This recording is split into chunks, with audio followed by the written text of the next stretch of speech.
ఇరుగా cycling కొన్నావా? ఆ ఎంత ఎత్తుకున్నావురా?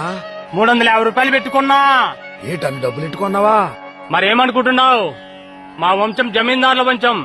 ఈ సైకిల్ నేను దొక్కుతాను, నా కొడుకు దొక్కుతాడు, నా మనవుళ్ళు దొక్కుతారు. ఈ సైకిల్ తొక్కుతూనే ఉంటారు. ఏంట్రా ఈ పొలంలో పుల్లలేరుకుంటున్నావు? నాదేటుందిలేరా పేదోండి. రూపాయి కోడెట్టి ఇదిగో ఈ ఎకరున్నర భూమి 160 రూపాయలు పెట్టి కొన్నాను రా. ఒరే ఎర్రోడా, 160 రూపాయలు పెట్టి భూమి కొన్నావా? నాలాగే సైకిల్ వరచుగా దర్జాకి తిరగచ్చు. నాకెందుకులేరా సైకిల్? ఈ భూమిని నేను చూసుకుంటా, నా తర్వాత నా కొడుకు చూసుకుంటాడు, ఆ తర్వాత మనవాళ్ళు చూసుకుంటారు. అలా సాగిపోతూనే ఉంటది. ఆ రోజుల్లో మా తాతగారు 160 రూపాయలు పెట్టి పొలం కొన్నారు. అందులో అరెకరం 1.5 అమ్మేశా. దాని గురించే మాట్లాడుతున్నా. మీ తాత దేవుడురా బాబు. మీ తాత నీకు కూడా ఇచ్చాడు కదా సైకిల్? ఇచ్చాలే డొక్కుల సైకిల్. మా తాత తొక్కాడు, మా బాబు తొక్కాడు, ఇప్పుడు నేను తొక్కుతాను. దొంగనా కొడుకు మా తాత.